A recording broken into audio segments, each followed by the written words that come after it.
जिज्ञासु मित्रों, बहुत बहुत अभिनंदन है आपका इस चैनल दिव्य सृजन स्पिरिचुअल में। जैसा कि आपको विदित है कि प्रत्येक दिवस रात्रि 9 बजे हम यहाँ पर लाइव सेशन लेकर उपस्थित होते हैं और आज भी हम यह लाइव सेशन लेकर उपस्थित हुए हैं और चर्चा का विषय अष्टावक्र महागीता का तीसरा व्याख्यान है ये, जिसका विषय है ब्रह्म बाहर भी है और भीतर भी।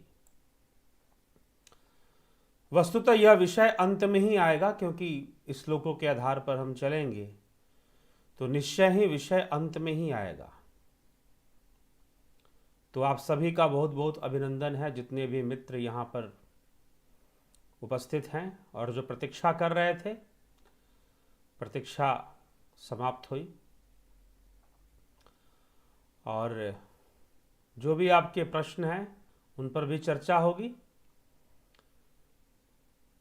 आत्मा जब सर्वव्यापी है तो मुर्दे में आत्मा होनी चाहिए, और जब मुर्दे में आत्मा है तो मरता कौन है? हाँ, अच्छा प्रश्न है, आज ही का प्रश्न है, आज इसी पर चर्चा होगी। आज के प्रश्न का यही चर्चा जो पहला प्रश्न आज किया गया है वह श्रीमती रेणु पांडे जी हैं, तो उनके द्वारा किया गया है, रेणु पांडे जी के द्वारा। तो यह चर्चा आज इस विषय पर चर्चा होगी। किसी का नाम पढ़ने में कभी थोड़ी सी गलती हो जाए तो क्षमा कर देना, ठीक है? हाँ, अगर नाम वाम पढ़ने में अगर गलती हो जाए तो क्षमा कर दीजिएगा। तो ब्रह्म अलेप है, ठीक है जी, मरने पर शरीर मरता है, ठीक है। चलिए, प्रश्न क्या है? विनम्र भाव से निवेदन है, संशय दूर करने की कृपा करें। मनुष्यों के सोने के बाद जो मन की स्थिति होती है और शांति मिलती है, क्या मृत्यु के बाद भी? चर्चा हो जाएगी, आज चर्चा हो जाएगी। बहुत अच्छे, ये बहुत अच्छी बात है कि दो लोगों ने प्रश्न किया, राज जी ने और रेणु पांडे जी ने। दोनों का प्रश्न ऐसा है कि वो आज के विषय का ही प्रश्न है, आज के विषय का ही प्रश्न है, तो वह चर्चा हो जाएगी। तो मित्रों, यह देखिए, जो विषय है स्वयं आत्मचिंतन का विषय है। किसी भी विषय पर उसको पढ़कर, जानकर या सुनकर, हम जैसे भी सुनते हैं, उस पर हमें आत्मचिंतन जरूर करना चाहिए। हाँ, ठीक है, जो बातें प्रचलित हैं, जो बातें कही जाती हैं, वह गलत नहीं है तब तक कि जब तक आप उसके बारे में ना जान जाएं, क्योंकि आप तो इसलिए कह रहे हैं या फिर आप इसलिए कर रहे हैं या कह रहे हैं क्योंकि आप जानते ही नहीं हैं। आप तो प्रचलन में जो चीज़ें हैं आप उन्हीं को जानते हैं और उन्हीं पर आप अमल करना शुरू कर देते हैं, क्योंकि वैसा वैसा कहा गया, वैसा वैसा बताया गया। इसीलिए शास्त्र आधार क्यों? इसलिए शास्त्र आधार अनिवार्य है, क्योंकि हमें पता हो कि कहाँ पर बहुत सारे लोग बोलते हैं, बहुत सारी बातें की जाती हैं, परंतु उनका एक आधार होना, शास्त्र आधार होने की अनिवार्यता क्या है? शास्त्र आधार होने की अनिवार्यता यह होती है कि जो भी विषय है, जीवन का विषय है, आत्मा परमात्मा का विषय है, इससे पहले भी हमारे योगियों ने, ऋषियों ने इस पर अनुसंधान किया है, इस पर कार्य किया है, वो इस पर कार्यरत रहे हैं। तो उन्होंने अपने अनुसंधान में क्या पाया है, हम उसको भी लेकर साथ में चले, तभी जाकर विषय और अच्छे से स्पष्ट होंगे। और जब हम वास्तव में जाएंगे तो उन्होंने सब कुछ ही पाया है। और हमें कोई भी बात आत्मा सर्वव्यापी है, सर्वव्यापी नहीं है, आत्मा एक है, जीव अलग है, या आत्मा जीव ही एक ही है, क्या है जो भी है, या आत्मा तो ब्रह्म से भी ऊपर है, ऐसा भी विचार प्रस्तुत करने वाले लोग आए। तो कोई भी बात है वह मात्र हम कहा सुनी के आधार पर तो नहीं मान सकते, ठीक है? अगर कुछ भी है तुम मार्गी बनो। जब आप मार्गी बन जाएंगे और वैसे साधना करेंगे, साधना के उस नियम का पालन करेंगे और ध्यान करेंगे, तो निश्चय ही चीज़ें सामने आनी शुरू हो जाएंगी, बातें स्पष्ट होनी शुरू हो जाएंगी। ठीक है, तो थोड़ा बहुत अभ्यास करके भी बहुत सारी बातें स्पष्ट हो जाती हैं, थोड़ा बहुत अभ्यास करके भी। तो अभ्यासेन तु कौन्तेय वैराग्येन च गृह्यते। श्री कृष्ण अर्जुन से कह रहे हैं कि तुम्हें अभ्यास करना पड़ेगा, तभी जाकर जो है गुण विषयों को समझा जा सकता है, जाना जा सकता है, उसका साक्षात्कार हो सकता है। और जो दर्शन है वह साक्षात्कार का ही विषय है, अनुभूति का विषय है। तो मित्रों, आज भी हम इस विषय पर चर्चा लेकर आए हैं। जो प्रश्न किए गए लगभग उन्हीं विषयों पर चर्चा है। तो चर्चा क्या है, समझने की तो आवश्यकता है, जानने की जरूरत है। महर्षि अष्टावक्र बहुत कुछ राजा जनक को समझा रहे हैं। जैसी राजा जनक की स्थिति है, जैसा उनका मनोभाव है, जैसी उनकी समझ है, जो पहले से वो कई बातों को समझ रहे हैं, जान रहे हैं, उन सब के आधार पर महर्षि अष्टावक्र आगे की बात समझा रहे हैं, आगे की बात। और राजा जनक कितना जानते हैं, कितना समझते हैं, उनके स्वप्न की घटना क्या थी, वो सारी हमने पहले चर्चा की है कि उन्होंने कैसा स्वप्न देखा और कैसे वो प्रभावित हुए। उनके मन में प्रश्न उठा कि क्या यह जीवन सत्य है, मैं राजा हूं, क्या यह सत्य है, मैं भिखारी हूं, क्या यह सत्य था। स्वप्न में मैं भिखारी था और अब मैं राजा हूं। मेरा स्वप्न टूट गया तो मैं भूल गया कि मैं भिखारी था। मुझे समझ में आया कि मैं तो भिखारी नहीं था, यह तो स्वप्न मात्र था।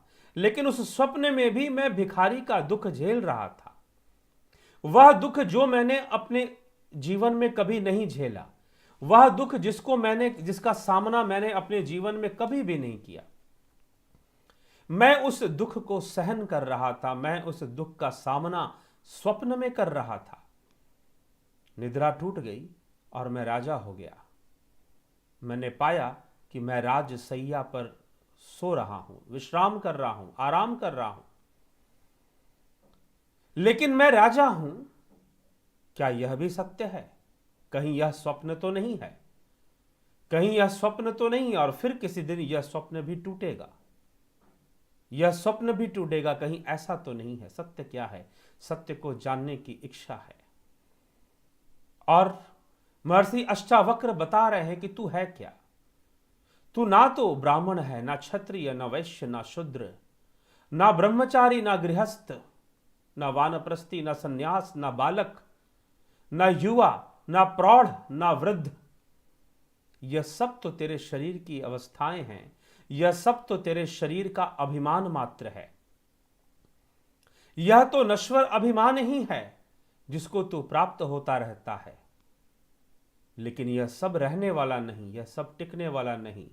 जो वस्तु इन सब की साक्षी है, जो तेरे ब्राह्मण होने की साक्षी है, जो तेरे क्षत्रिय होने की साक्षी है, जो तेरे गृहस्थ होने की साक्षी है, जो तेरे राजा होने की साक्षी है, उन सब की साक्षी है। तेरे मन के होने के भी साक्षी है। मन में कौन से विचार उठ रहे हैं, मन में कौन से विचार पनप रहे हैं, उन सब बातों की जो साक्षी है वही आत्मा है, वह लिप्त नहीं है।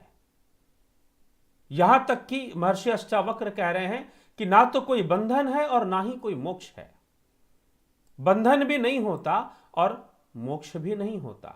क्यों नहीं होता बंधन और मोक्ष? क्योंकि आत्मा तो सर्वदा निर्विकार साक्षी रूप में ही है। यह भी भ्रम है कि कोई बंधन है और यह भी भ्रम है कि तुम्हें मोक्ष को प्राप्त करना है। यह दोनों ही भ्रम मात्र है। यह तुम्हारा भ्रम है कि कहीं पर परम धाम है जहां तुम्हें जाना है। यह पूर्णतः तुम्हारा भ्रम मात्र है। सत्य तो यह है कि तुम निर्विकार आत्मा हो। तुम गृहस्थ बन रहे हो, तुम सन्यासी बन रहे हो, तुम ब्रह्मचारी बन रहे हो, तुम वानप्रस्थी बन रहे हो, तुम आत्मा नहीं बन रहे हो। जो तुम हो तुम वो ना होकर कुछ और हुए जा रहे हो। बस यही समस्या है। और जब तक कुछ और होने की लालसा है, जब तक कुछ और होने की जिज्ञासा है, जब तक कुछ और होने की इच्छाएं हैं, तब तक बंधन की भासना होती रहेगी। तुम बंधते रहोगे, तुम बंधन में पड़ते रहोगे। महर्षि अष्टावक्र कहते हैं, मुक्ताभिमानी मुक्ता ही बधा बद्धाभिमानी अपि किवनंती यह सत्या इयम या गति सा गति भवेत। मुक्ति का अभिमानी मुक्त है, बद्ध का अभिमानी बद्ध है, क्योंकि इस संसार में यह लोकवाद सत्य है कि जैसी मति वैसी ही गति होगी, जैसी मति वैसी गति होगी।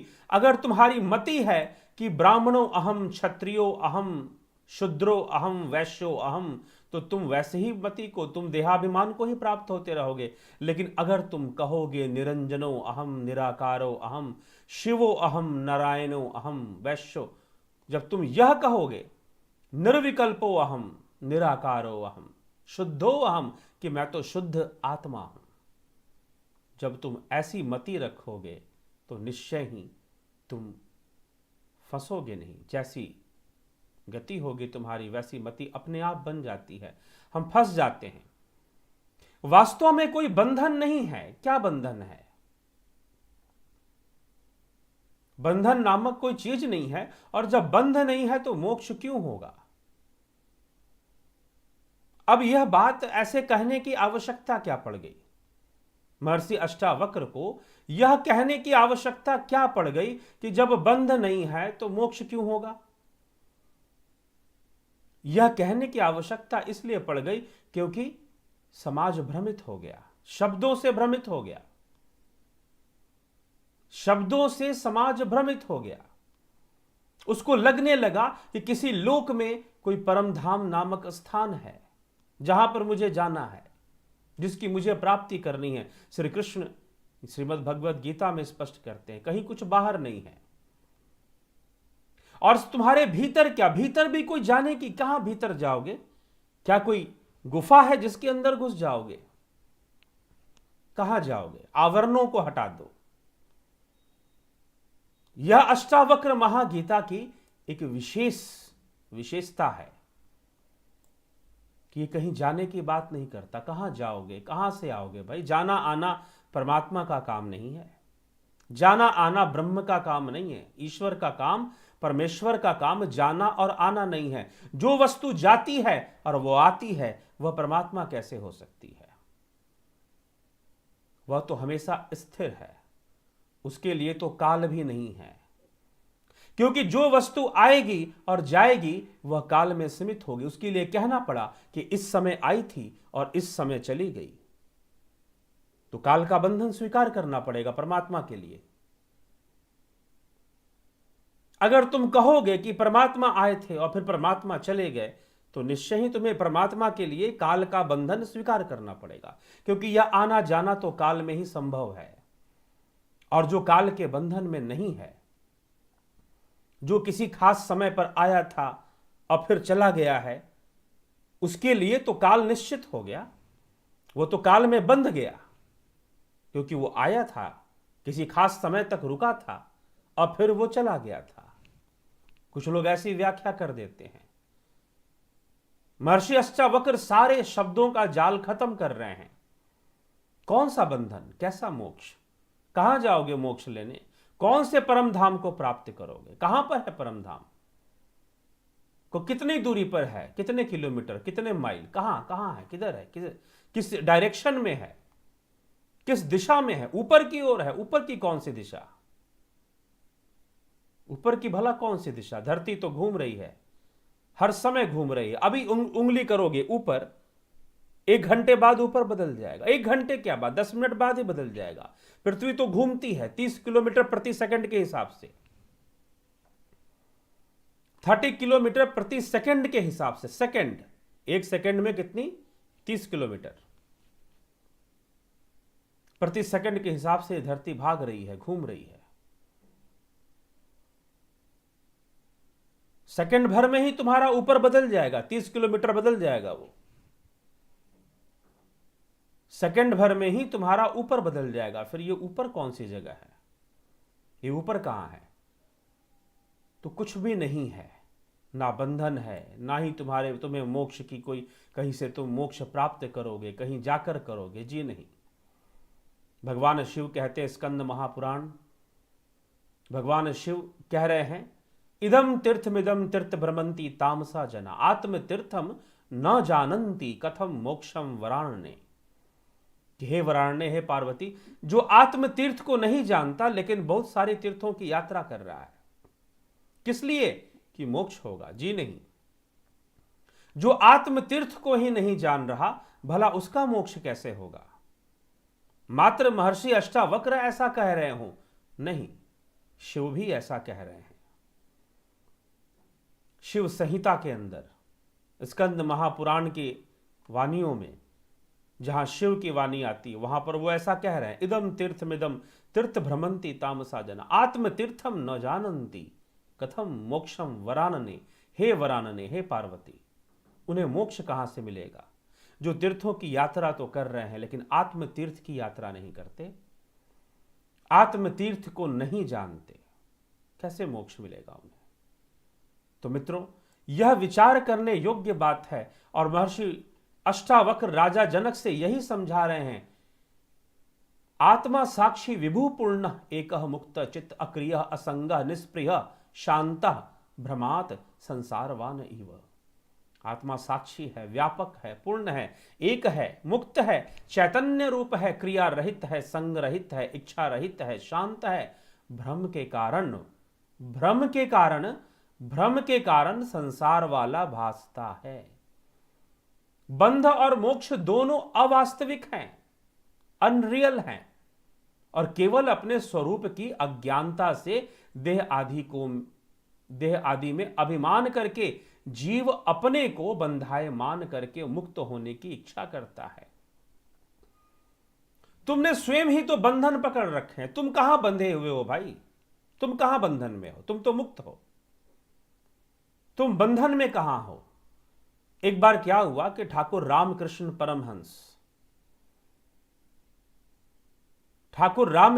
परमहंस के सामने एक व्यक्ति आया। उसे तंबाकू खाने की लत थी, तंबाकू खाने की आदत थी, और वो तंबाकू कभी छोड़ता नहीं था। जब तंबाकू नहीं छूटती, उसने प्रश्न किया ठाकुर से आकर, ठाकुर रामकृष्ण परमहंस दक्षिणेश्वर मंदिर में उनसे प्रश्न किया कि महाराज, मेरा ये नशा नहीं छूट रहा, मेरे ये तंबाकू नहीं छूट रही, आप कुछ कृपा कर दो कि छूट जाए। घर वालों ने उसे भेजा कि जाओ, उनके पास जाओ, उनके पास बहुत पढ़े लिखे लोग आते हैं,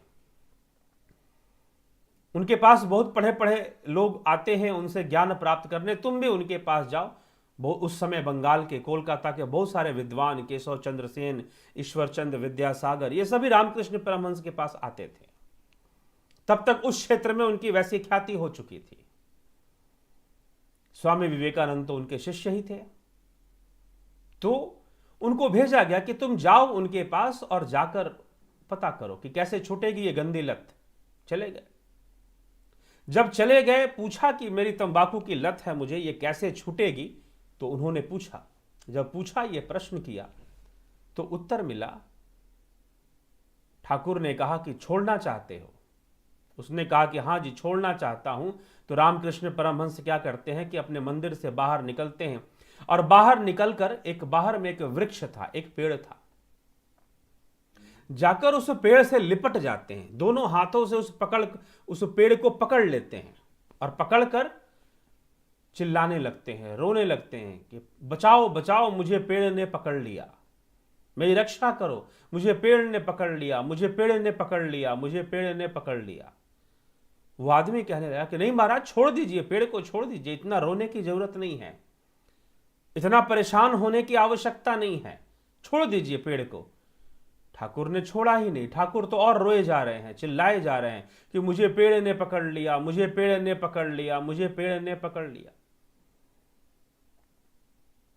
वो व्यक्ति परेशान हो गया कि मैं तो अपनी समस्या का समाधान करने आया था, और ये दूसरी समस्या कैसी है कि इन्होंने पेड़ को पकड़ रखा है और रोए जा रहे हैं कि मुझे पेड़ ने पकड़ लिया। वो उनका हाथ छुड़ाने में लगा हुआ है, वो उनका हाथ छुड़ाने में लगा हुआ है कि छोड़ दो, इस पेड़ को छोड़ दीजिए आप, लेकिन कस के जकड़ा हुआ है। ठाकुर रामकृष्ण परमहंस ने कस के जकड़ा हुआ, नहीं छोड़ूंगा। अब फिर रो भी रहे हैं कि मुझे पेड़ ने पकड़ लिया, मुझे पेड़ ने पकड़ लिया, मुझे पेड़ ने पकड़ लिया। यही तो समस्या है, यही तो समस्या का जड़ है सारा। कहां बंधन है, कहां बंधन है? ठाकुर ने पेड़ छोड़ा और पेड़ छोड़कर कहा कि तुझे समझ में आया कुछ? कोई बात समझ में आई? उसने कहा कि महाराज कोई बहुत विशेष तो नहीं, क्या समझ में आया? मैंने देखा आपने पेड़ को पकड़ा और फिर आप चिल्ला रहे थे कि पेड़ ने पकड़ लिया। मैंने तो सोचा पेड़ नहीं, कोई शैतान है जिसने आपको पकड़ रखा है। इस पेड़ के भीतर कोई प्रेतात्मा रहती होगी जिसने आपको पकड़ लिया है। अब जैसी ये बात कही, ठाकुर ने कहा कि ऐसा कुछ नहीं है भाई, मैंने ही पेड़ को पकड़ा था। लेकिन मैं कितना पागल कि मैं ही रोए जा रहा हूं कि मुझे पेड़ ने पकड़ लिया। पेड़ में कोई भूत प्रेत नहीं है, कोई शैतान नहीं है, मैंने ही पकड़ा था और मैं ही रो रहा था। तेरी हालत भी तो वही है भाई, तेरी हालत भी तो वही है।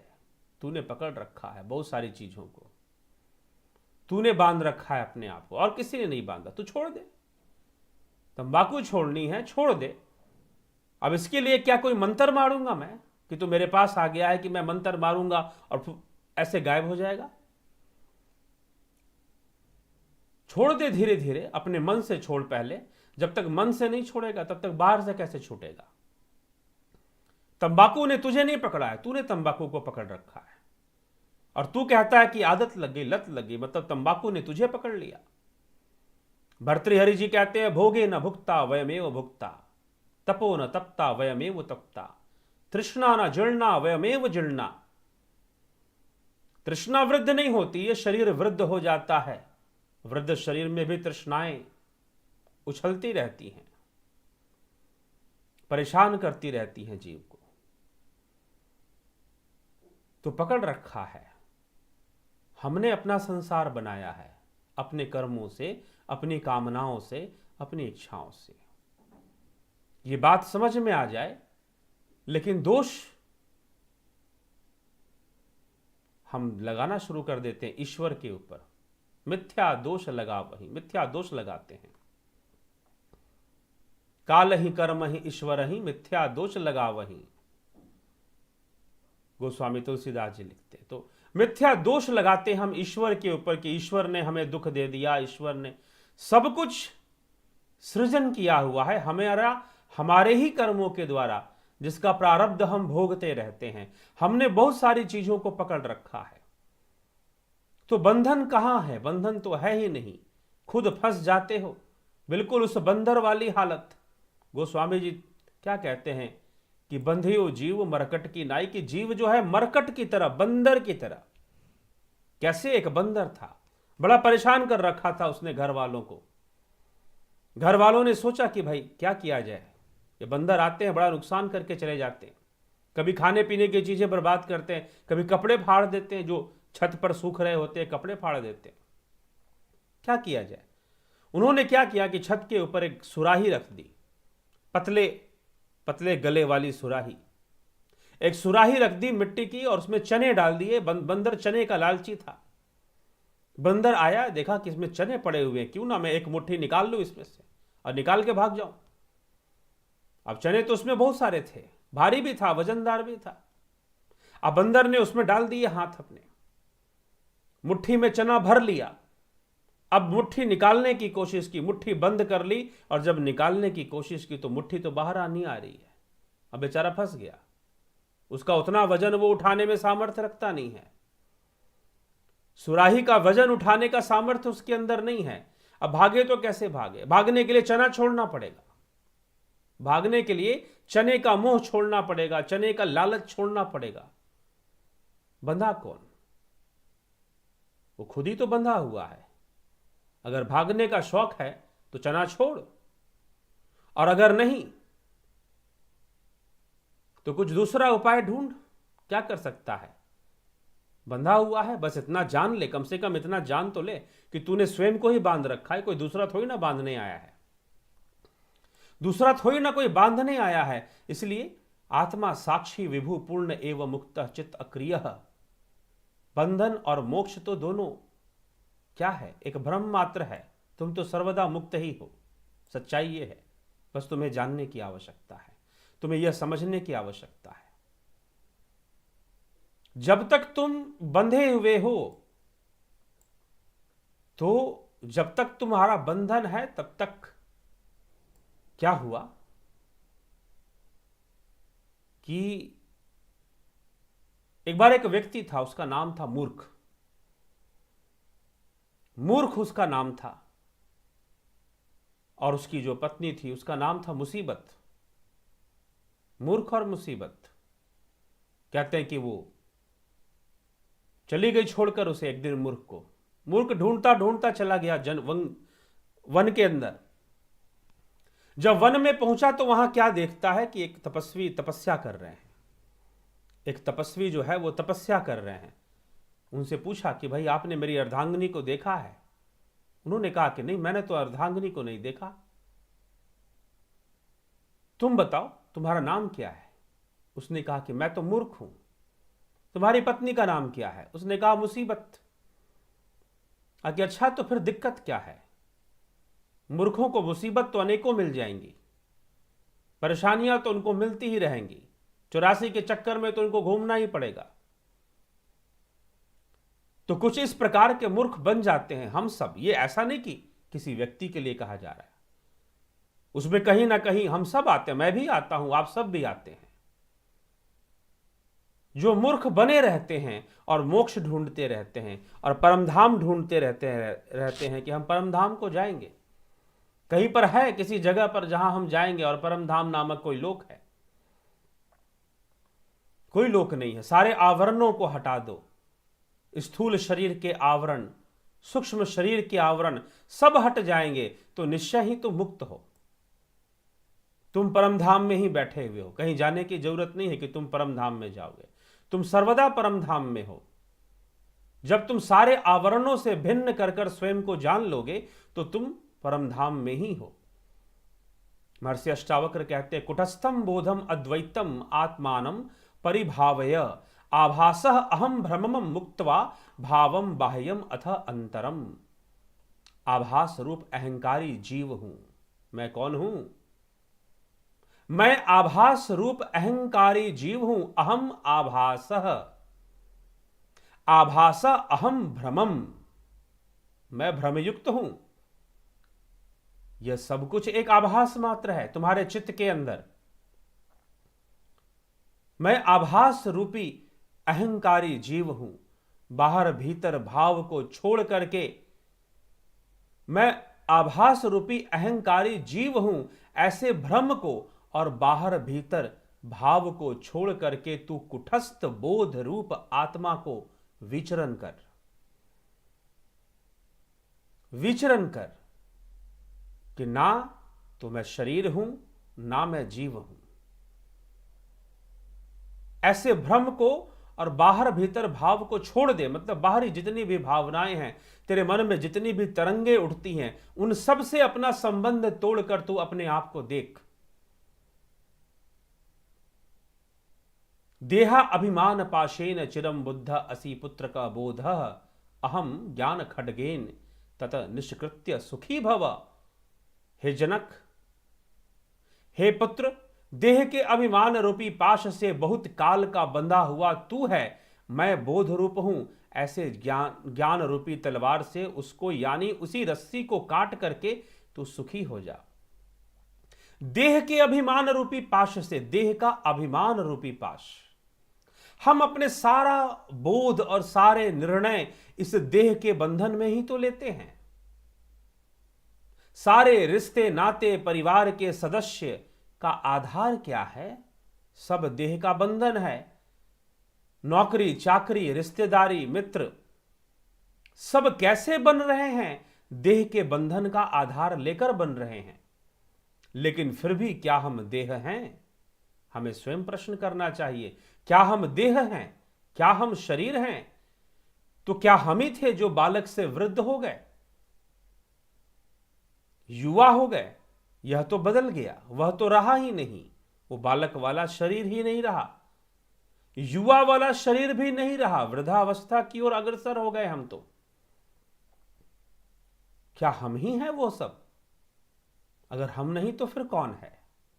क्या यह शरीर अलग है, देह के अभिमान से बंधा हुआ, देह के अभिमान रूपी पाश से बंधा हुआ? देहा अभिमान पाशेण, महर्षि अष्टावक्र कह रहे हैं, देहा अभिमान पाशेन चिरम बधा, असि पुत्रक बोधा अहम ज्ञान खड्गेन तत निष्कृत्य सुखी भव।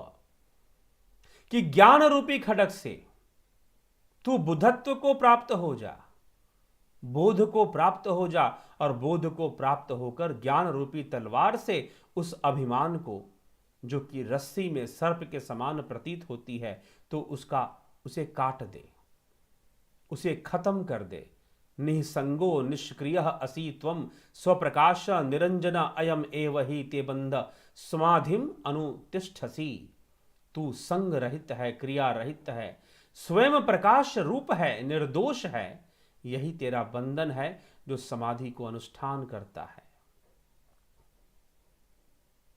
यही तेरा बंधन है जो तुझे समाधि प्राप्ति की प्रेरणा देता है। तो इन सभी आवरणों को निर्मूल कर दे, खत्म कर दे। तो समाधि कहां पर दूर है? फिर समाधि कहीं टिकने वाली वस्तु नहीं है। तुझे समाधि की प्राप्ति के लिए भागना नहीं है। जिसको तू समाधि कह कहकर लोग जिसको बहुत ज्यादा लगे रहते हैं कई तरह के अभ्यास में, कई तरह की बातों में, तू सारे आवरणों को खत्म कर दे। समाधि तो तू समाधि में ही है। त्वया व्याप्तम इदम विश्वम त्वयि प्रोत्तम यथार्थता शुद्ध बुद्ध स्वरूप त्वम मागम शुद्र चित्तताम। अर्थात यह संसार तुझ करके व्याप्त है, तुझी में पिरोया हुआ है। परमार्थ से शुद्ध चैतन्य स्वरूप विपरीत चित्त वृत्ति को मत प्राप्त हो। जैसे धागे के अंदर मोती पिरोए जाते हैं, धागे का आधार लेकर पिरोया जाता है, कई तरह के माले बनाए जाते हैं, फूल बनाए जाते हैं, फूलों को पिरोया जाता है, मोती को पिरोया जाता है और एक सुंदर सी माला बन जाती है। वैसे ही चैतन्य रूपी धागे में यह संपूर्ण संसार पिरोया हुआ है। संपूर्ण संसार जो भी दृष्टि गोचर हो रहा है, चर अचर सब कुछ ही उसी में पिरोया हुआ है। इसीलिए राम की परिभाषा दी गई। राम कौन है? जो सब में व्याप्त है, जो सब में चर अचर सब जगह जो व्याप्त है, जो रमन कर रहा है। रमते सर्वभूतेषु अस्थावरेषु चरेषु च अंतरात्मा स्वरूपेण यच्च रामेति कथ्यते। जो सब जगह ही व्याप्त है, अंतरात्मा में भी व्याप्त है, चर अचर में भी व्याप्त है, वही आत्म तत्व है तेरा। तू उसको जान। सिद्धो अशी बुद्धो अशी निरंजनो अशी संसार माया परिवर्जितो अशी। संसार परिवर्जित करके, संसार माया को परिवर्जित करके तो उस आत्मा को जान। कुछ देर के लिए बैठ जाया करो, थोड़ा चिंतन कर लिया करो इस विषय पर कि तुम शरीर नहीं हो, तुम विचार भी नहीं हो, तुम मन भी नहीं हो। बैठ जाओ और देखो अपने आप को कि क्या तुम शरीर हो। तुम पाओगे यह शरीर तो बहुत वजनदार है, मुझ में तो वजन है ही नहीं। और जब मुझ में कोई वजन नहीं है, भार नहीं है, तो मैं भला शरीर कैसे हो सकता हूं? कभी शांति से बैठकर देखोगे तो स्पष्ट होगा। पूछो अपने आप से, क्या मैं शरीर हूं? थोड़ी देर के लिए अपनी आती जाती श्वासों पर ध्यान लगाओ। मैं इस शरीर का धारण करता हूं, मैं इस शरीर का अनुभव करता हूं, परंतु मैं तो शरीर नहीं हूं। स्वयं से इस प्रकार का चिंतन करें। निरपेक्ष निर्विकार निर्भर शीतलाशय अगाध बुद्धि अक्षुब्ध भव चिन्ह मात्र वासन। तू अपेक्षा रहित है, विकार रहित है, चिदघन रूप है, शांति और मुक्ति रूप है। शांति और मुक्ति का स्थान वह आत्मा ही है स्वयं में। अगाध चैतन्य बुद्धि रूप है, अविद्या के क्षोभ से रहित है, चैतन्य मात्र में निष्ठा वाला है तो चैतन्य है। यह सब कुछ ही चैतन्य है, जो बुद्धि से भी परे, शरीर से भी परे, मन से भी परे है। सबको क्रियान्वित करने वाला भी वही है, परंतु दृष्टा भाव से, साक्षी भाव से, कर्ता भाव से नहीं। कर्म तो प्रकृति का खेल है, इसीलिए कर्म का कर्ता यह प्रकृति के द्वारा निर्मित आवरण है। प्रकृति के द्वारा निर्मित आवरण है। श्री कृष्ण तो और स्वतंत्रता देते हैं। श्री कृष्ण तो स्पष्ट रूप से कहते हैं कि जो तुम्हारी आत्मा है वह तो कर्म करती ही नहीं है। तुम बंधन मानो, प्रकृति का बंधन है, प्रकृति करती है। तुम्हारे द्वारा होने वाले पाप और तुम्हारे द्वारा होने वाले पुण्य भी प्रकृति करती है। तुम देहाभिमान के कारण पाप और पुण्य का फल भोगते हो और पुण्य के कारण सुखी होते हुए महसूस करते हो, पाप के कारण दुखी होते हुए महसूस करते हो। यह सब तो एक प्रतिभासना है, यह सब ही एक प्रतिभासना है। तुम अपने आप को इन सब से अलग करने की प्रक्रिया शुरू कर दो। तुम्हारा जो अलग अस्तित्व है, जो सर्वव्यापी अस्तित्व है तुम्हारा, तुम उस आत्म तत्व को, उस चैतन्य को जानने की प्रक्रिया से जुड़ जाओ। उससे, उसको जानने की प्रक्रिया से जुड़ जाओ, तो फिर सारी समस्या का समाधान है। महर्षि कहते हैं, साकारम अनृतम विधि निराकारम तु निश्चलम एत तत्वोपदेशेन न पुनः भव संभवः। शरीर आदि को मिथ्या ज्ञान, निराकार आत्म तत्व की निश्चल नित्य ज्ञान, इस यथार्थ उपदेश से फिर संसार में उत्पत्ति नहीं होती। तुम जितना अधिक अपने आत्म का ध्यान करते हो, जितना अधिक तुम अपने उस अवस्था में रहोगे जहां तुम शरीर, मन, बुद्धि, चित्त, वृत्तियों से अलग हो, जितना अधिक तुम इस अवस्था में रहोगे, उतना अधिक तुम अपने वास्तविक रूप में उपलब्ध होते जाओगे। उपलब्ध होते जाओगे तो तुम्हें ऐसी अभ्यास करने की आवश्यकता है।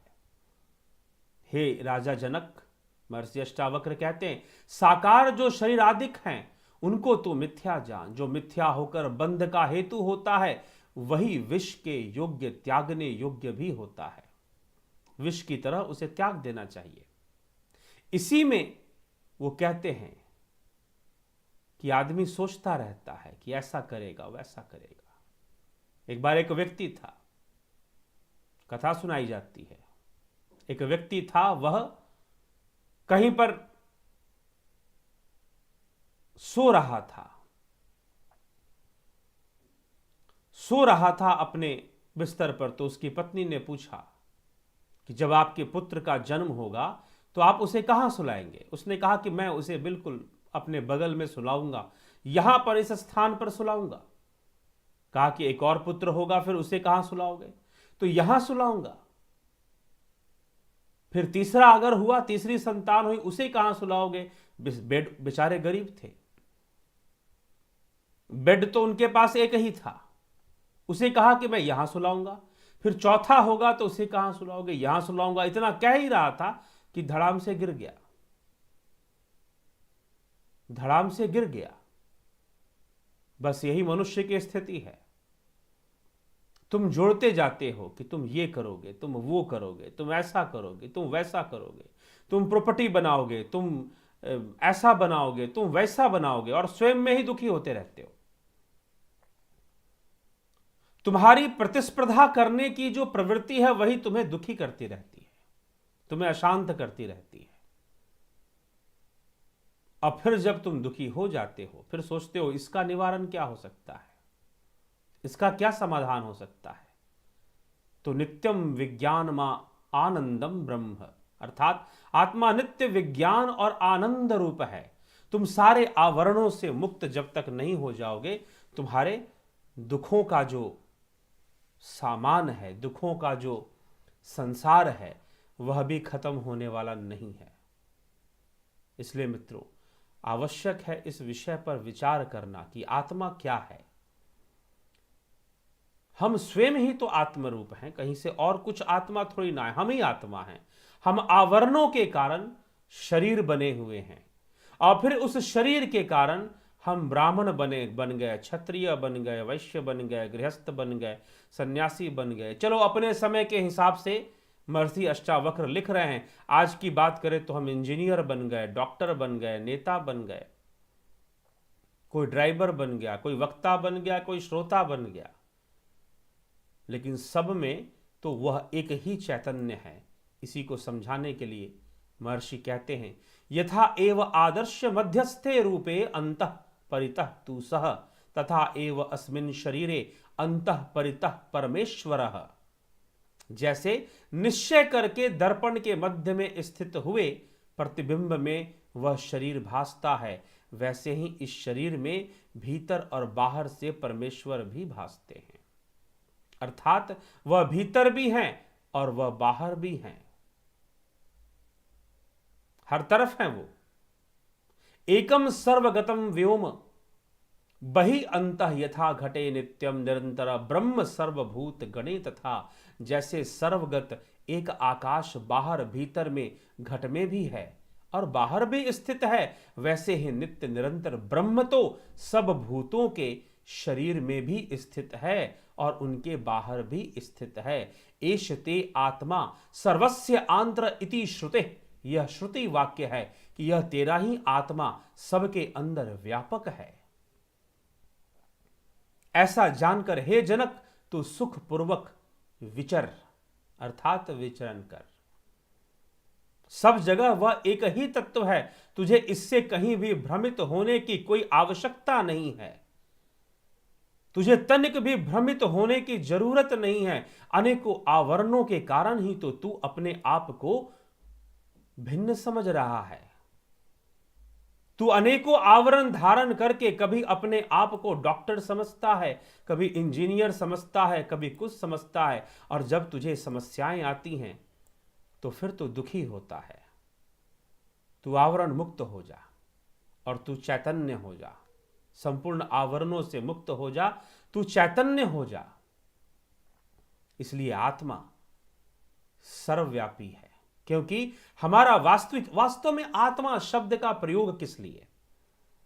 आत्मा शब्द का प्रयोग मुख्य रूप से कहां होता है? स्वयं के लिए। स्वयं के लिए। हम वास्तव में स्वयं हैं क्या? हम स्वयं क्या हैं? आप एक बात बताइए कि हम स्वयं क्या हैं? आप जिस मोबाइल से यह वीडियो देख रहे हैं या जिस लैपटॉप से आप अगर यह देख रहे हैं या अपने जिस भी आईपैड हो आपके पास, कुछ भी हो, आप देख रहे हैं इसको, कैसे देख पा रहे हैं? कौन सा सिस्टम है जो आपको दिखा रही है? वह क्या है? फिजिकल बॉडी है, आपके डिवाइस की फिजिकल बॉडी है, उसमें सॉफ्टवेयर्स हैं, वो काम कर रहे हैं, इंटरनेट के माध्यम से आप उसे देख रहे हैं। लेकिन क्या जो आप देख रहे हैं, क्या मैं वही हूं और क्या आप वही हैं? वह एक सिस्टम है, हमारे अंदर भी एक सिस्टम बना हुआ है। वह किसका बंधन है? वह प्रकृति का बंधन है। प्रकृति ही बांधने वाली है, प्रकृति का अपना सिस्टम है। जब आप कहते हो बुद्धि, इंटेलिजेंस,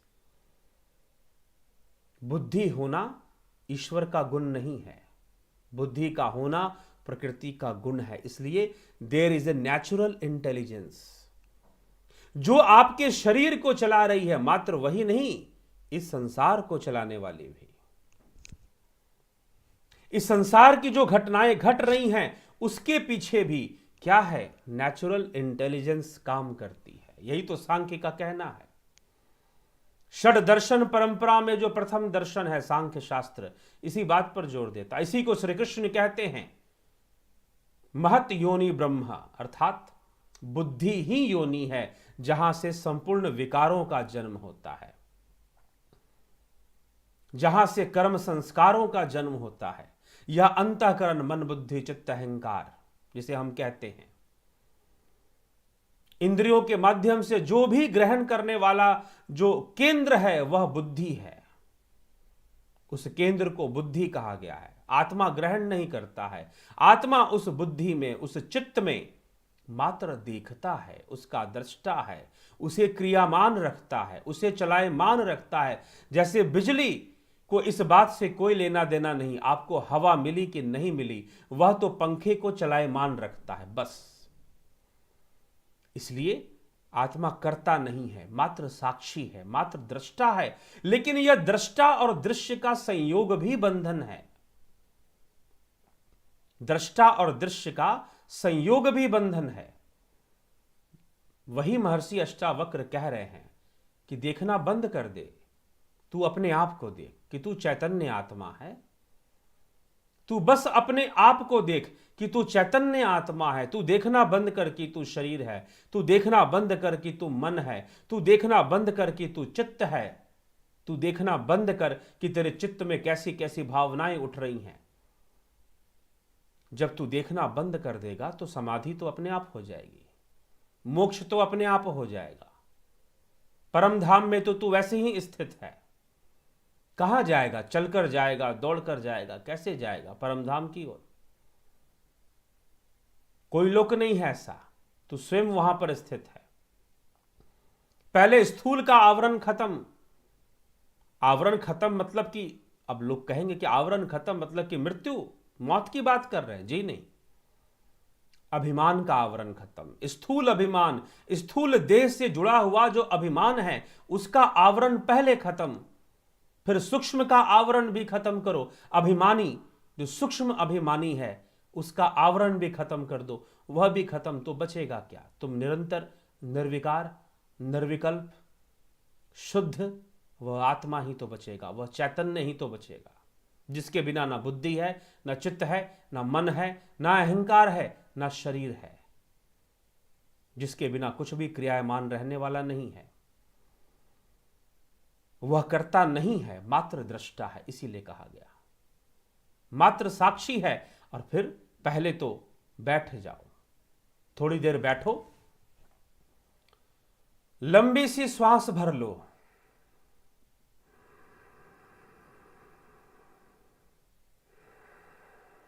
सब जगह से चारों ओर से ध्यान हटाकर इन श्वासों पर लगा दो, जो आ रही है, जो जा रही है, सब जगह से हटाओ, पहले यहां पर लगाओ। फिर देखो तुम्हारे मन में, तुम्हारे शरीर में कैसी संवेदनाएं पैदा हो रही हैं। फिर मन में देखो कैसे कैसे विचार आ रहे हैं। जो आ रहे हैं आने दो। हो सकते हैं क्रोध के भाव हो सकते हैं मोह के भाव हो सकते हैं वासनाएं हो। आने दो, जो भी आ रहा है उसे रोको मत, बस दृष्टा बनकर देखो। सब चोर हैं, सब चोर हैं। कल भी मैंने कहा चोर से लड़ने की जरूरत नहीं है। चोर को बस इतना पता चल जाए कि मुझे कोई देख रहा है, उतना ही बहुत है। लड़ने जाओगे तो पटक के मारेगा, आपसे ज्यादा ताकतवर होता है, क्योंकि उसको चोरी करनी है, पूरी तैयारी रखता है वो। तो यह चित्त को चुराने वाले जो चोर हैं उनको एक बार देखो। पहले तो दृष्टा भाव ले आओ और उसके बाद वह भी खत्म करो। देखना भी धीरे धीरे बंद कर दो। तुम अपने आप में हो जो हो। तुम ना तो क्रोध हो, ना लोभ हो, ना मोह हो, ना अहंकार हो। तुम अपने आप में हो। मनोबुद्धि अहंकार चित्तानि नाहम, निर्वाण अष्टकम। ना मैं मन, ना मैं बुद्धि, ना चित्त, ना अहंकार, चित्तानि नाहम। न च घ्राण नेत्रे, न च श्रोत्र जिह्वे। ना मैं घ्राण मतलब नासिका, ना मैं नासिका हूं, ना मैं नेत्र हूं, ना मैं श्रोत्र हूं, श्रोत्र मतलब कान, ना मैं जिह्वा हूं, और ना ही मैं स्पर्श इंद्री हूं, मतलब हमारा चर्म, हमारी त्वचा। मैं वह भी नहीं हूं। मैं तो इन सब से अलग चैतन्य स्वरूप निर्विकार आत्मा हूं। अपने में आ जाओ। फिर देखना भी बंद करो, दृष्टा भाव भी बंद करो। सत्य बात है, कहना आसान है, तुरंत तो नहीं हो जाता, अभ्यास करना पड़ता है, साधनाएं करनी पड़ती हैं।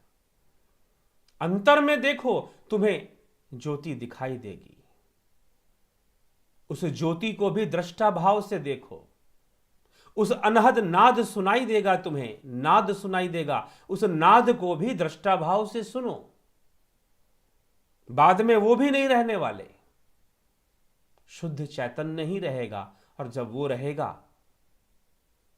तो तुम मोक्ष मोक्ष कहां प्राप्त करने जाओगे? कहीं बाजार से खरीद के लाओगे मोक्ष? कहां प्राप्त करने जाओगे? तुम तो मोक्ष में ही हो, तुम तो परम धाम में ही हो, चलकर कहां जाओगे? बस यही स्पष्ट कर लेना है। और यही महर्षि अष्टावक्र यहां पर समझाए जा रहे हैं, समझाए जा रहे हैं। फिर तुम पाओगे जो आखिरी श्लोक में कहा, क्या पाओगे? जैसे सर्वगत, यथा सर्वगतम एकम व्योमम बहि अंतः घटे अस्ति, तथा नित्यम निरंतरम ब्रह्म सर्वभूत गणे अस्ति। जैसे सर्वगत एक आकाश बाहर भीतर, घट में सब ओर है, आकाश तो बाहर भी है, तुम्हारे भीतर भी है, चिता आकाश, हृदय आकाश, तुम्हारे भीतर भी आकाश है, बाहर भी आकाश है। यद्यपि वह तो पंचभूतों का ही एक तत्व है, पंच महाभूत जिसे हम कहते हैं।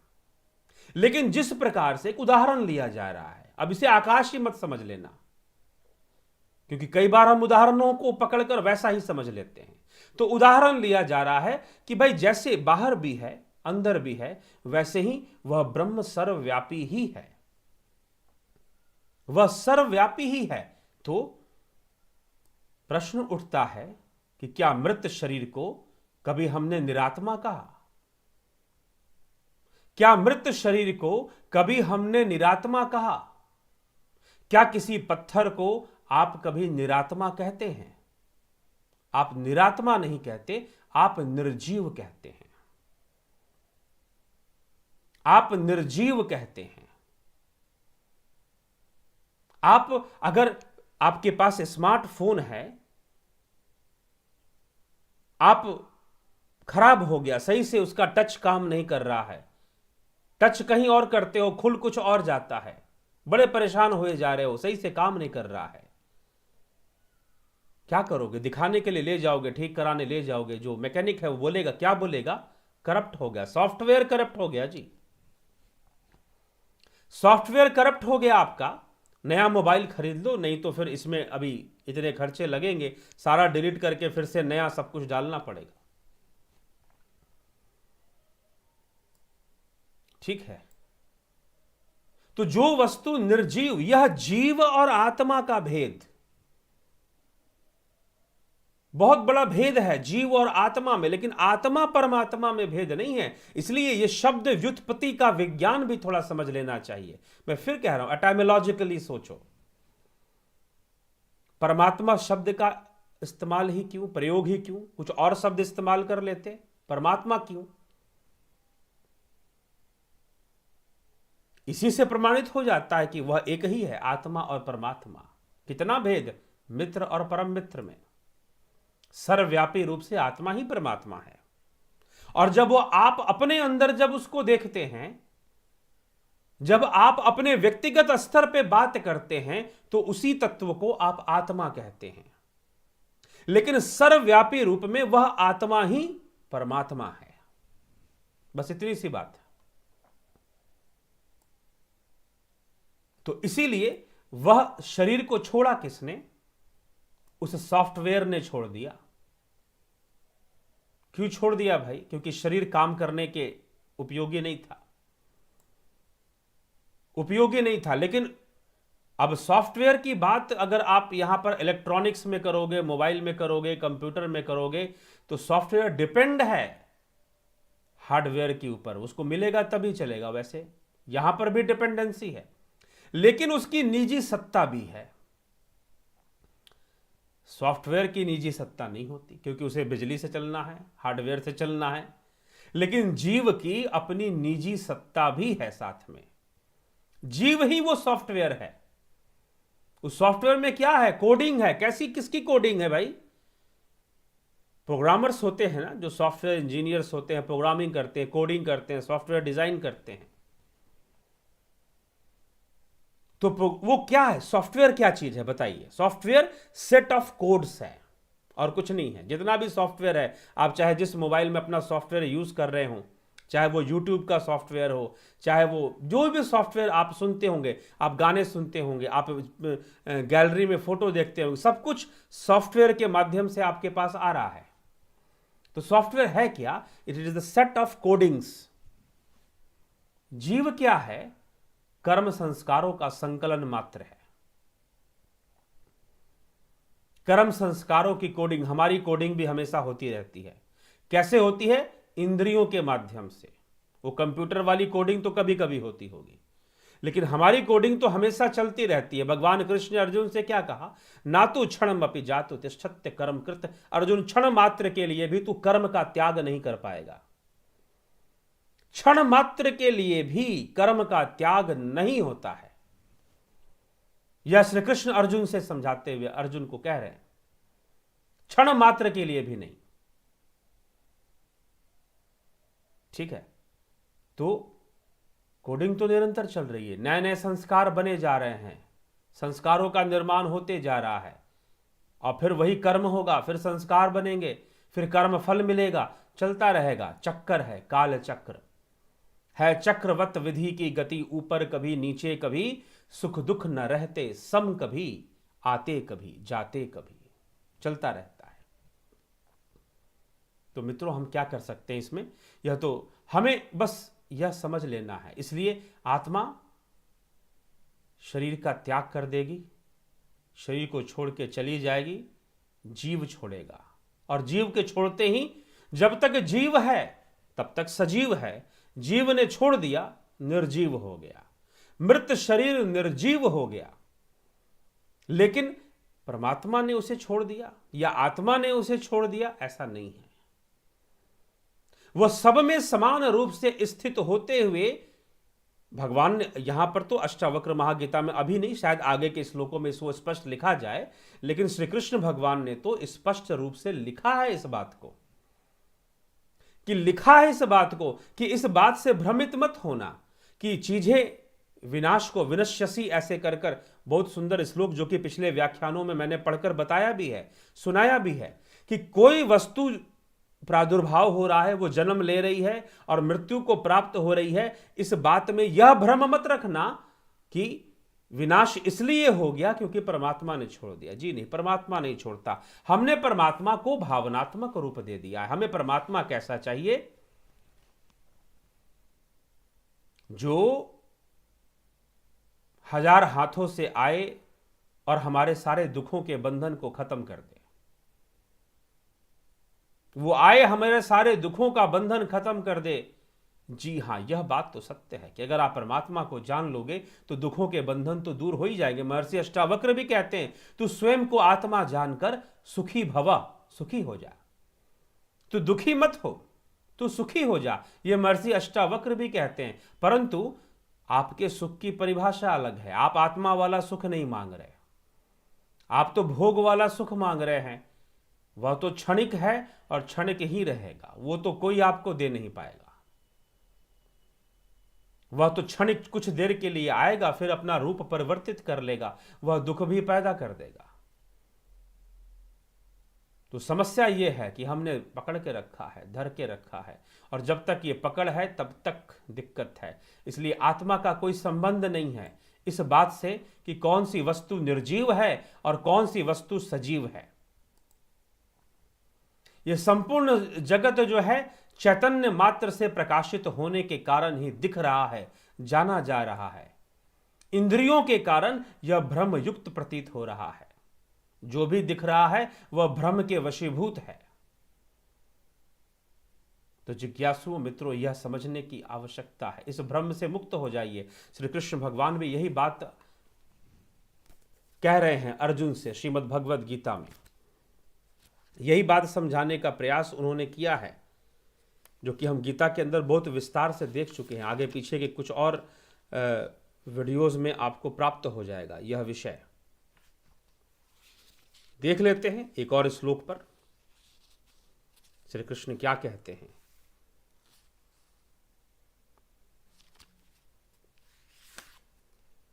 तो भगवान यह कह रहे हैं कि विनाश होता रहे, विनाश होगा, सृजन होगा, इन सभी परिस्थितियों में आत्मा स्थित है, उसके अंदर परिवर्तन नहीं आ रहा। यह संपूर्ण परिवर्तन जो तुम्हें दिखाई दे रहा है वह प्रकृति के गुणों के कारण यह संपूर्ण परिवर्तन तुम्हें दिखाई दे रहा है। यह मात्र प्रकृति के गुणों का ही बदलना है, उनके स्वरूप का बदलना है। और स्वरूप क्यों बदलते हैं? विरोधाभास, गुणों के मध्य जो विरोधाभास है उसके कारण परिवर्तन आते हैं, कर्म होता है, संघर्ष होता है, ये सारी चीजें चलती हैं।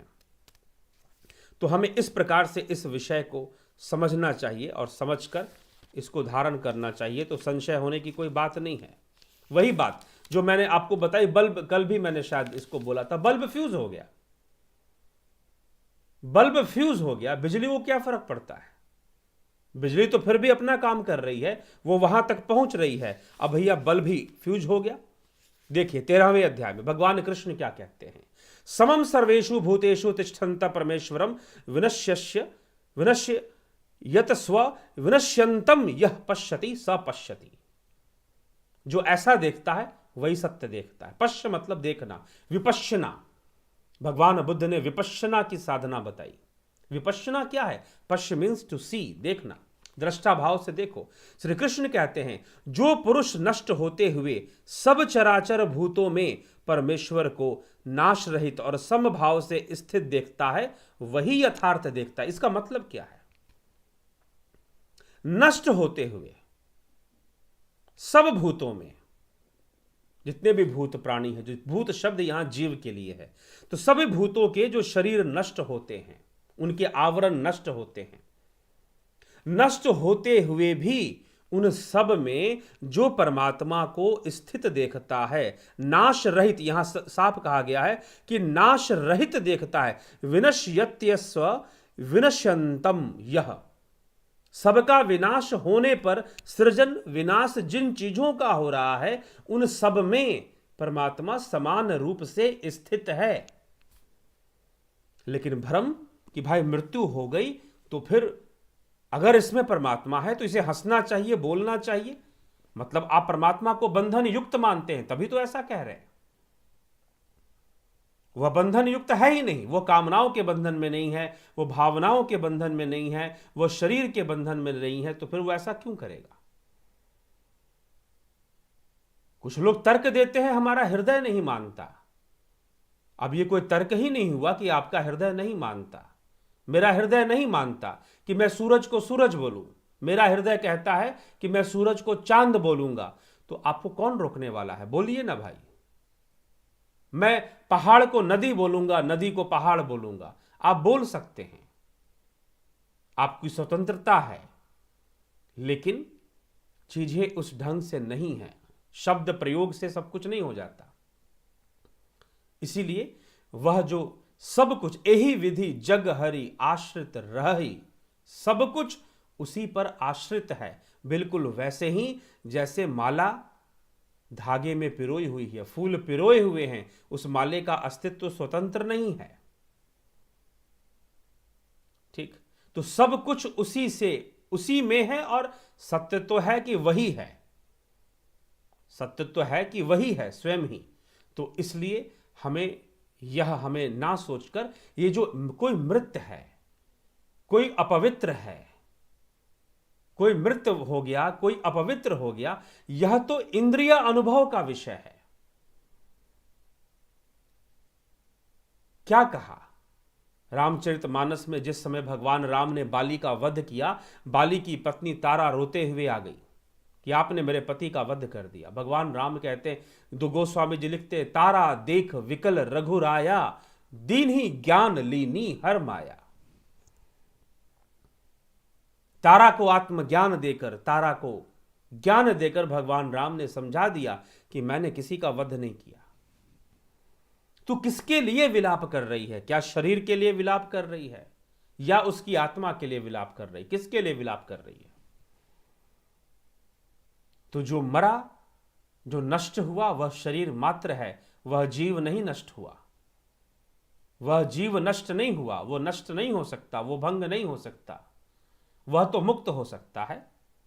और जब वो मुक्त हो जाएगा तो स्वच्छंद आत्मा वही है, फिर वह आवरणों से मुक्त हो सकता है, फिर वह सर्वव्यापी चैतन्य स्वरूप वही है, फिर वही आकाश के समान बाहर भी है और भीतर भी है।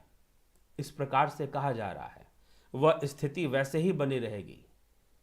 तो इसलिए जो उसमें वह चैतन्य जो आत्म तत्व है, अब यहां पर है क्या कि हमारी जो परिभाषाएं हैं वो काफी बदल चुकी हैं, वो बिगड़ चुकी हैं, यहां समस्या हो जाती है।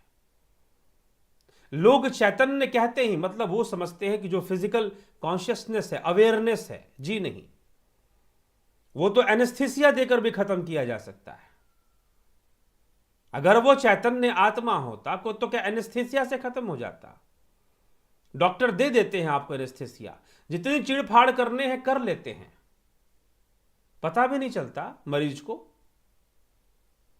और आप खुद ही सोचो, क्या आपकी चेतना शरीर में हर जगह काम कर रही है? नहीं कर रही है।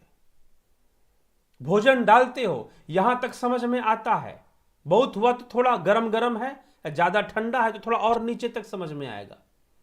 पेट में गया, उसके बाद से छोटी आंत में कैसे गया, बड़ी आंत में कैसे गया, भोजन किस हिस्से से गुजर रहा है, अनुभव कर पाते हो?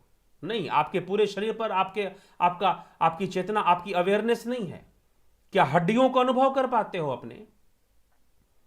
जब तक चोट नहीं लगती है तब तक अवेयरनेस नहीं है हर वस्तु के प्रति। और रही बात संसार की, तो बात ही अलग है। फिर तो इंद्रियों से दिखता ही ब्रह्म है, सत्य दिखता ही नहीं है। तुम्हारे पास जो देह है, स्थूल देह है, उसी में तुम पूरी तरह से व्याप्त नहीं हो। खुद से पूछें, क्या मैं इस शरीर में व्याप्त हूं पूर्ण तरह से 100%? हम कह तो देते हैं कि मेरे शरीर में दर्द है, टांग में दर्द है, कमर में दर्द है, सिर में दर्द है, दवाई खा लेते हैं, गोली खा लेते हैं, खा ली। क्यों दर्द है, क्यों तकलीफ है? कि हमारे शरीर पर में ही, इस शरीर में ही हम पूरी तरह से व्याप्त नहीं है। तो हम शरीर तो हो ही नहीं सकते। अगर हम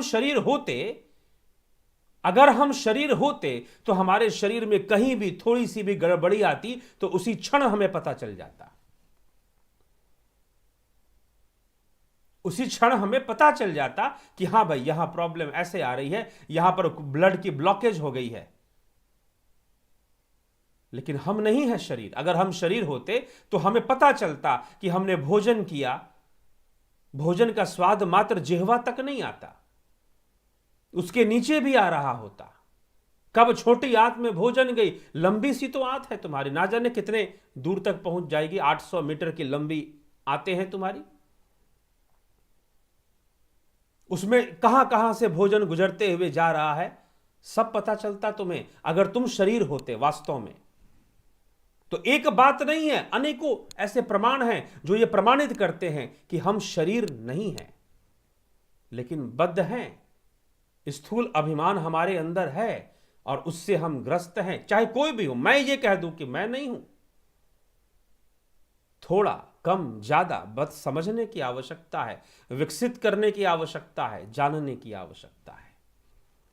सब कुछ शब्दों से नहीं हो जाएगा, अभ्यास भी करना पड़ेगा, साधना भी करनी पड़ेगी, प्रैक्टिकली अप्लाई करना पड़ेगा, तब जाकर लाभ मिलना शुरू होगा। क्या हम कहीं से भी कह पाएं कि हम शरीर हैं? जी नहीं। हमें तो खुद अपने शरीर का नहीं पता क्या क्या हो रहा है। आज तक वैज्ञानिकों के लिए सबसे बड़ा रहस्य यह मनुष्य शरीर है। आज तक बहुत बड़ा रहस्य है। दुनिया में बहुत कुछ जान गए, लेकिन स्वयं इस शरीर के अंदर कौन कौन सी चीजें किस किस प्रकार से काम कर रही हैं, नहीं समझ में आ रहा। ठीक है। और मौत तो समझो कि हमेशा तुम्हारे साथ है। कब नहीं है वो तुम्हारे साथ, सामने नहीं आ रही, बस इतनी सी देर है। कब किस प्रकार से सामने आ जाए पता नहीं। अभी कोई एक घटना सुनने को मिली, एक लड़का, कुछ उसको सच्ची घटना एकदम सुनने को मिली, कुछ महीनों पहले मुझे सुनने को मिली। एक लड़का तंबाकू खाता, गुटखा खाता, ऐसे फाड़ के खा रहा था स्टाइल में, डांस भी कर रहा था, शादियों की पार्टी में कहीं पर नाच भी रहा था और खा भी रहा था साथ में डांस करते हुए। डांस कर रहा है, कूद रहा है, उछल रहा है और फाड़ के खा भी रहा है। हुआ क्या कि श्वास की नली में जाकर कोई दाना फंस गया, कोई दाना फंस गया और कोई दाना श्वास की नली में फंस गया। अपना सीना पकड़ लिया, खूब तेज तेज श्वास लेने लगा। वह निकला नहीं, ज्यादातर तो निकल जाता है, अपने आप निकल जाता है, प्राकृतिक रूप से निकल जाता है, लेकिन नहीं निकला। पानी पिलाया फिर भी नहीं निकला, वहीं पर गिर गया। लोगों ने कहा कि भाई इसकी तो तबीयत खराब हो गई।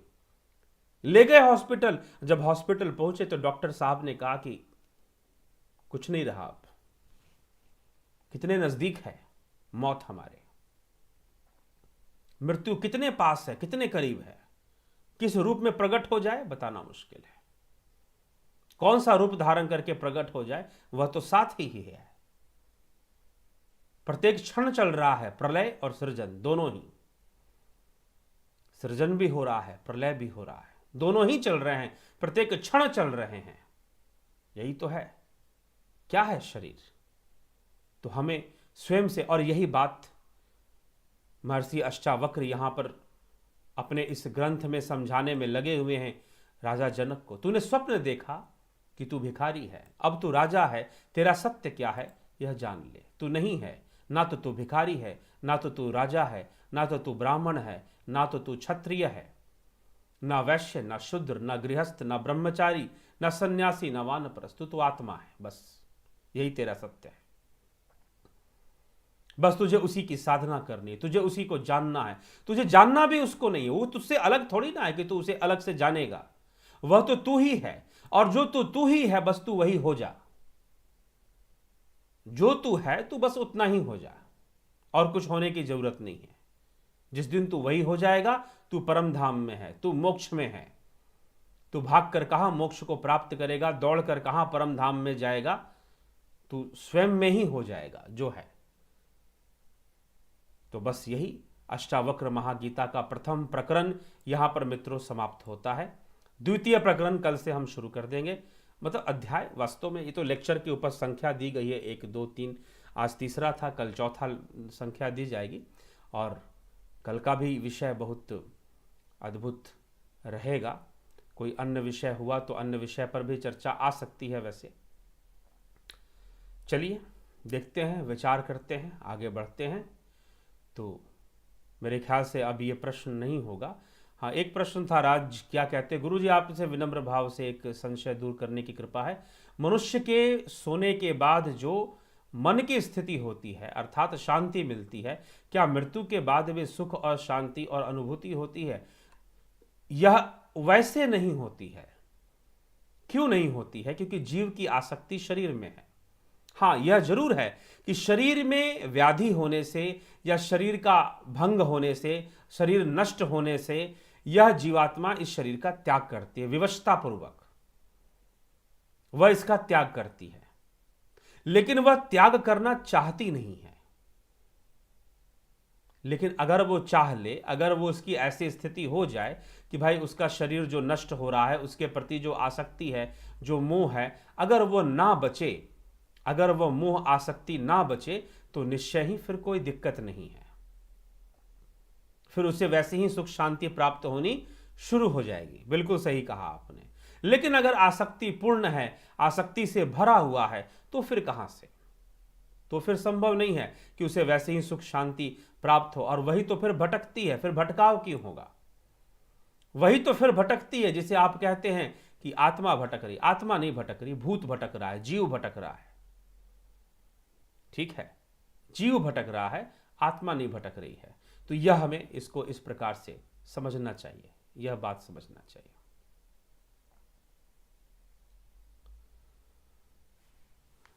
ठीक है, तो हमारे इष्ट हैं बाबा रनेश्वर, अब हमारे माता रामचंडी हैं।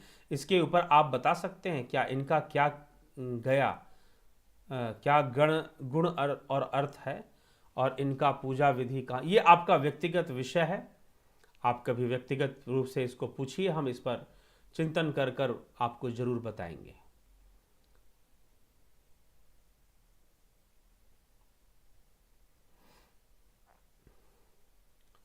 बहुत अच्छा जी। मैं असीम की कृपा से मन में हमेशा सवाल उठता है कि मैं कौन हूँ, मेरा अस्तित्व क्या है। और इसको पूरा विश्वास है कि हमारे सवालों का जवाब आपके द्वारा मिल जाता है, मिल जाएगा। ओम नमः शिवाय गुरु। नमः शिवाय जी, जयंती दत्ता जी। जहाँ भी किसी भी तरह का परिवर्तन है, जहाँ गति है, जो बनता है और बिगड़ता है, जहाँ क्रिया एवं प्रतिक्रिया है, जहाँ कंपन है, जहाँ पर कहीं सामना और वापस प्रकट होना है, वह ब्रह्म है। यह मन है, वह काल है। ब्रह्म, ये सब प्रकृति का खेल है, ना कि ब्रह्म का खेल है। फिर तो प्रकृति को मानना बंद कर देना पड़ेगा, यह हो जाएगा फिर। हाँ, सब कुछ ब्रह्म का आधार मात्र है, ब्रह्म में पिरोया हुआ मात्र है। सबका मूल स्वरूप तो साक्षी है, तो साधन प्रकृति की ही करनी चाहिए, ताकि प्रकृति प्रसन्न होकर सब भ्रम रूपी जाल हटा दे और अपने सब रहस्य साधक के सामने खोल दे। यह धारणा सही है क्या? जी नहीं। यह धारणा, आपकी जो बात है गोपाल शर्मा जी, बात बहुत सुंदर है, बस मैं इतना कह सकता हूं। जहां तक ये जो धारणा है वह सही ही है, गलत भी नहीं है, लेकिन सबका मूल स्वरूप तो साक्षी है, तो साधन प्रकृति की ही करनी चाहिए। साधना प्रकृति की, साधना प्रकृति की नहीं होगी, साधना तो मूल स्वरूप की ही होगी। प्रकृति उसमें सहायक है, प्रकृति उसमें सहायक है, सर्वदा सहायक है। प्रकृति बंधन नहीं है। मैंने पहले भी कहा ना, एक ही सीढ़ी है जिसका नाम प्रकृति है, उसी से उतरना है और उसी से चढ़ना है। एक ही सीढ़ी है जिसका नाम प्रकृति है, उसी से उतरना है और उसी से चढ़ना है। तो महर्षि पतंजलि ने कहा ना, महर्षि पतंजलि ने क्या कहा कि भोग और मोक्ष दो पुरुषार्थ हैं, दो पुरुषार्थ हैं, भोग और मोक्ष। यह पुरुषार्थ किसके हैं? प्रकृति के हैं, पुरुष के प्रति। पुरुषार्थ मतलब पुरुष के लिए प्रकृति क्या करती है? दो सुविधाएं देती है उसे, एक भोग का और मोक्ष का। दृष्टा दृश्य का जो संयोग है वह भोग की ओर ले जाता है, वह उस सीढ़ी से उतरने की प्रक्रिया है। यह संयोग जैसे ही खत्म होगा, क्या होगा? सीढ़ी पर चढ़ने की प्रक्रिया शुरू हो जाएगी। लेकिन साधन तो प्रकृति है ना, भोग का साधन भी प्रकृति है और मोक्ष का साधन भी प्रकृति है, दोनों का साधन प्रकृति है। तो प्रकृति लक्ष्य तो नहीं है, प्रकृति साधन है। साधन मतलब मीडियम। हम किसी गाड़ी से जा रहे हैं तो गाड़ी वहां पर साधन है, ठीक है, गाड़ी लक्ष्य नहीं है, गाड़ी तो हमें वहां ले जाने वाली है। तो प्रकृति हमें वहां तक ले जाने वाली है, उसका साधन है। यही ये पतंजलि योग शास्त्र की व्याख्या है, ठीक है। महर्षि पतंजलि ने जो इसकी व्याख्या इस प्रकार से की है, तो उन्होंने दृष्टा भाव को भी खत्म करने की बात की है। यहां पर महर्षि अष्टावक्र भी उस बात को लिख रहे हैं। अब थोड़ा थोड़ा अंतर क्यों है? क्योंकि परिवेश, किस परिवेश में कौन सी बात की जा रही है। पतंजलि ने अपने विचार अलग से लिखे हैं, किसी को सुनाते हुए नहीं लिखे हैं, किसी को समझाते हुए नहीं लिखे हैं। श्रीमद् भगवद गीता अर्जुन को समझाया जा रहा है, अष्टावक्र महागीता में किसको समझाया जा रहा है? राजा जनक को समझाया जा रहा है। लेकिन पतंजलि ने समझाते हुए बातों को नहीं लिखा है, सूत्र के रूप में लिखा है, फॉर्मूला के रूप में सूत्र दिए हैं। इसीलिए योग सूत्र का अध्ययन और उस पर चिंतन मनन करना चाहिए, पतंजलि के विचारों पर, ठीक है। तो दृष्टा दृश्य का से प्रकृति ही देने वाली है भोग को भी, और प्रकृति ही देने वाली है मोक्ष को भी। तो इसीलिए सब कुछ उस प्रकृति के साथ ही होने वाला है, ठीक है। जबरदस्ती करने से कुछ नहीं होने वाला। तो पहले भी कह दिया, अगर मान लो कोई रस्सी उलझ गई है, कोई धागा है ना, उलझ जाते हैं आपस में, आप परेशान हो, सुलझ जाए, आप लगे हुए हो सुलझाने में, आप जितना परेशान होते हो उतना उलझती है। शांत हो जाओ, सूक्ष्मता से देखो, शांत हो जाओ, सूक्ष्मता से देखो कैसे खुलेगी, कैसे सुलझेगी। जब सूक्ष्मता से देखोगे कहां गांठ पड़ रही है, कहां बंधन हो रहा है, तो सुलझा लोगे। अगर हड़बड़ाहट में पूरी ताकत लगाकर उसे सुलझाने की भी कोशिश करोगे, वो धागा और उलझ जाएगा आपस में। ये प्रैक्टिकली हम लोग देखते हैं, बस यही होता है। जबरदस्ती मत करो, ठीक है। तो यही विषय है सारे। तो प्रकृति साधना प्रकृति की करनी चाहिए। हाँ, प्रकृति की साधना करने का मतलब यह है कि प्रकृति के बंधनों को खोलना, उसके जो गांठ बंधे हुए हैं उनको खोलने की कोशिश करना, बस इतना ही उसका है उपाय है। लक्ष्य तो हमेशा आत्मा ही है, साधना का लक्ष्य तो आत्मा ही है, परंतु प्रकृति के जो आवरण हैं उनको हटाने के प्रयास में रहना, और वो प्रकृति खुद ही आपको सहायता देगी। मन ही सहायक बन जाएगा साधना में, बुद्धि ही सहायक बन जाएगी साधना में, लेकिन कुछ समय के लिए। फिर वो जब बंधन में आएगा तो उस बुद्धि का भी लय कर देना होगा, उस चित्त का भी लय कर देना होगा। बस इतनी सी बात है। आत्मतीर्थ है क्या, इसे कैसे करें, कृपया सप्त करेंगे अगली वीडियो में। जी हाँ, पहले भी हो चुका है ये सब चर्चा।